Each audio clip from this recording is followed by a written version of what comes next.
Au nom du Père et du Fils et du Saint-Esprit. Amen. La paix de Jésus soit dans votre maison, sa paix et sa joie. Alléluia. Bonne fête du Sacré-Cœur à toutes et tous. Bonne fête surtout à toi, bien-aimé Jésus. Merci pour ton Sacré-Cœur, merci pour ton amour, bien-aimé Jésus. Alléluia. Quel bonheur. Quel bonheur, quelle révélation extraordinaire qu'a reçue Sœur Marguerite Marie. C'est un immense bonheur. Alléluia. On lit l'Évangile. Que ta parole, ô Jésus, rentre dans mon esprit, que ma bouche proclame ta parole et que mon cœur l'accueille. Amen. Saint Luc chapitre 15, versets 3 à 7. La brebis perdue. Aussi Jésus dit-il à leur intention cette parabole. Imaginez que l'un d'entre vous possède 100 brebis et il en a perdu une. Est-ce qu'il ne va pas laisser les 99 autres dans le désert et courir après celle qui s'est perdue jusqu'à ce qu'il la retrouve? Quand il l'a retrouvée, il la met tout joyeux sur ses épaules et, rentré chez lui, il rassemble amis et voisins et leur dit « Partagez ma joie, car j'ai retrouvé ma brebis perdue. » Je vous le dis, il y aura plus de joie dans le ciel pour un pécheur qui se repent que pour 99 autres justes qui n'ont pas besoin de se repentir. Waouh! Ça tombe bien donc pour le Sacré-Cœur, pour la fête du Sacré-Cœur. C'est un magnifique texte, une magnifique parole de notre bien-aimé Sauveur. Alléluia. Puisqu'aujourd'hui nous fêtons ce si grand amour. Le Sacré-Cœur, c'est ce moment où Jésus est venu nous passer un savon, mais à sa façon. Et oui, à sa façon d'amour, de justice et de miséricorde. Le message qu'il a transmis à Sœur Marguerite Marie, eh bien, c'est que il est obligé de mendier un peu de notre amour, tellement nous sommes indifférents. Et c'est grave que Jésus ait eu besoin de le faire. Je vous invite à lire les textes de cette communication, et là celle-ci elle est toute antique, entre Jésus et Sœur Marguerite Marie. Sœur Marguerite Marie était une sœur qui avait des difficultés à rentrer en méditation, qui est appelée couramment dans les couvents, qui est appelée oraison. Mais c'est une méditation profonde, et elle n'y arrivait pas, et ses sœurs se moquaient d'elle. Et Jésus s'est révélé à celle-ci, qui avait des difficultés à se concentrer pour être vraiment en communion dans la prière. Eh bien Jésus, c'est à elle qu'il a parlé, et qu'il a dit, qu'il a fait ce cri pour dire « Oh, je suis obligé de mendier votre amour, moi votre sauveur, comme un mendiant. » Ça craint les amis, faut se réveiller. Parce que là nous avons, dans ce texte de ce matin justement, ce si grand amour. Il laisse les 99 autres brebis et il va chercher sa brebis dans des endroits pas possibles. Il n'y a que Jésus pour aller nous chercher dans des endroits, puisque nous sommes les champions du monde, pour aller nous mettre dans la merde, pour parler poliment, dans des situations inextricables, comme on dit. Ben Jésus, l'inextricable, ça n'existe pas. Il va nous chercher. Il va nous chercher. Merci à toi, bien-aimé Sauveur. Quel bonheur de lire ça. Quel bonheur de savoir que tu es là, à tout laisser, tout à faire cessante, comme on dit, pour aller chercher la brebis égarée. Waouh! Quand il l'a retrouvée, il la met joyeux sur ses épaules. Et, rentré chez lui, il rassemble amis et voisins et leur dit « Partagez ma joie, car j'ai retrouvé ma brebis perdue. » Tout est dit, tout est dit. C'est un si grand amour. Et il n'y a pas de plus grand amour que de donner sa vie pour ceux qu'on aime, tu nous dis, bien-aimé Jésus. Donc, c'est une invitation. C'est encore une histoire rurale, où Jésus donc a vécu en milieu rural. Eh bien, Jésus nous invite, nous le dit dans cette parole qu'il nous faut nous repentir, demander pardon pour revenir, quitter les ténèbres. Et nous avons là encore une preuve que c'est pas Jésus qui nous éprouve, ni son Père, ni l'Esprit Saint.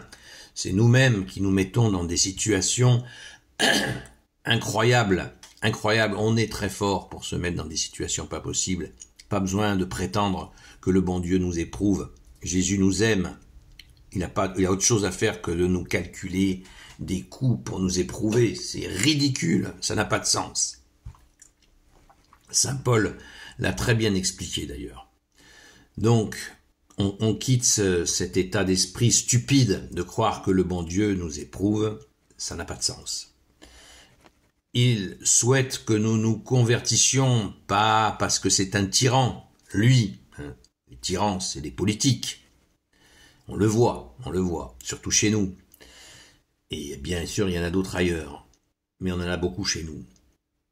Leur seule obsession quand ils sont élus, entre guillemets, c'est de faire des réglementations, des lois qu'eux-mêmes ne respectent pas.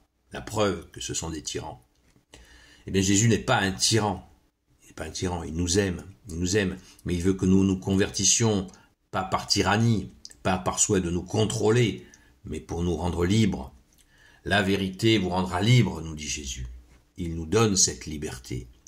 Est-ce que nous la méritons? C'est pas sûr. Mais il nous la donne quand même, par amour. Par amour, il nous donne la liberté. Merci Jésus. Je vous le dis, il y aura plus de joie dans le ciel pour un pécheur qui se repent que pour 99 justes qui n'ont pas besoin de se repentir. Plus de joie dans le ciel. Waouh! Le ciel éclate de joie quand un pécheur regrette, parce qu'il va être réintégré dans la joie de Dieu. Il va pouvoir rentrer dans la joie de Dieu, la joie de Jésus, le sauveur du monde, sauveur de l'humanité. Waouh! C'est ce que nous fêtons aujourd'hui, c'est cette joie de Jésus qui veut absolument que nous soyons dans cet amour, sans chercher à être parfaits. Ne cherchons pas à être parfaits, c'est pas ce que nous demande Jésus. Jésus, il sait que nous sommes pécheurs, il sait que notre nature est blessée, il sait que l'ennemi des âmes, le Satan, rôde sur terre avec un tiers des anges et qu'il cherche sans cesse à nous corrompre. Il le sait, il connaît cette situation mieux que personne, mais il est là pour nous aider à ne pas nous faire infester, nous faire emballer par le démon et ses plans foireux. Car le démon sait, il connaît notre mentalité, il connaît nos faiblesses et il sait d'avance dans quel piège il va nous faire tomber. Mais Jésus déjoue les pièges de l'ennemi, il les défonce, Jésus démonte, détruit les plans de l'ennemi à notre égard. Merci Jésus, c'est pourquoi il nous faut l'accueillir. Lui, le roi de gloire, le Dieu de nos vies, prier le chapelet, prendre des forces à la Sainte Messe tous les dimanches, et pourquoi pas de temps en temps à la messe pendant la semaine. Jésus nous donne cette force. Prier l'archange Saint-Michel. Saint-Michel archange, défends-nous dans le combat, sois notre secours contre la malice et les embûches du démon. Que Dieu lui fasse sentir son empire, nous t'en supplions. Et toi, prince de la milice céleste, précipite en enfer par la force divine Satan et les autres esprits mauvais qui rôdent dans le monde pour la perte des âmes. Amen. Oui, prions sans cesse. Le roi de gloire, le Dieu de nos vies, Jésus, prions la Vierge Marie, prions le grand Saint Joseph, la terreur des démons, tous les saints et saintes amis de Jésus. Nous avons une sainte patronne, Sainte Marie-Madeleine. Prions sans cesse pour éviter de tomber dans les filets de l'ennemi. Satan veut dire l'adversaire. Donc, en nous blottissant dans ton Sacré-Cœur, ô Jésus, que nous fêtons aujourd'hui, mais c'est tous les jours la fête du Sacré-Cœur de Jésus. C'est tous les jours qu'il nous faut nous blottir dans le cœur de Jésus. Amen. Alléluia. Rendons grâce, les amis, nous avons un Sauveur. Rendons grâce, les amis, nous ne sommes pas seuls. Jésus est là. Il est là, tout contre nous, son Sacré-Cœur contre notre cœur. Blottissons notre cœur dans le Sacré-Cœur de Jésus, sans cesse, sans cesse. Réveillons-nous, nous avons le plus grand amour qui est là, auprès de nous. Certains cherchent à discuter avec leur ange gardien, mais quelle plaisanterie. Alors que Dieu lui-même, Jésus qui est Dieu, se propose, offre son Sacré-Cœur. Et certains cherchent, et mon ange gardien. Mais non, t'as Jésus, le bon Dieu, qui est là, qui t'offre son Sacré-Cœur, qui a donné sa vie pour toi. Et toi, tu cherches ton ange gardien. C'est pas un peu désuet, ça? C'est pas un peu bizarre? C'est bizarre, non? C'est même hallucinant. Pardon, Jésus. C'est pas drôle, c'est vraiment, c'est de l'offense. Nous avons accès au Sacré-Cœur de Jésus. Alléluia! Gloire soit au Père et au Fils et au Saint-Esprit, maintenant et toujours et pour l'éternité. Amen. Et remercions Sœur Marguerite Marie d'avoir été choisie, enfin remercions surtout Jésus de l'avoir choisi, mais elle d'avoir accueilli le Roi de gloire, le Dieu de nos vies que tu es Jésus. Ô Jésus, toi qui peux tout et qui portes tout, toi le Sauveur, toi l'Emmanuel, je te confie toutes celles et ceux qui regarderont cette vidéo, ainsi que leurs proches, selon ta seule volonté, ô Jésus.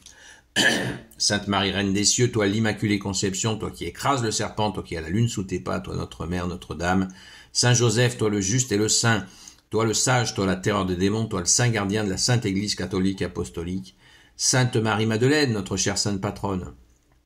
Et vous, tous les saints et saintes, amis de Jésus, Saint Michel Archange, Saint Gabriel Archange, Saint Raphaël Archange, et vous tous les anges qui te servent au Jésus, je vous confie toutes celles et ceux qui regarderont cette vidéo, ainsi que leurs proches, selon ta seule volonté, ô Jésus. La paix de Jésus soit dans votre maison, et blottissons-nous dans le Sacré-Cœur de Jésus, frères et sœurs. C'est du bonheur. À ce soir, sur la chaîne Seul Jésus Sauve, sur TikTok, à partir de 20h jusqu'à 22h, et nous allons bien sûr approfondir cette fête du Sacré-Cœur de Jésus, notre seul roi. À très vite.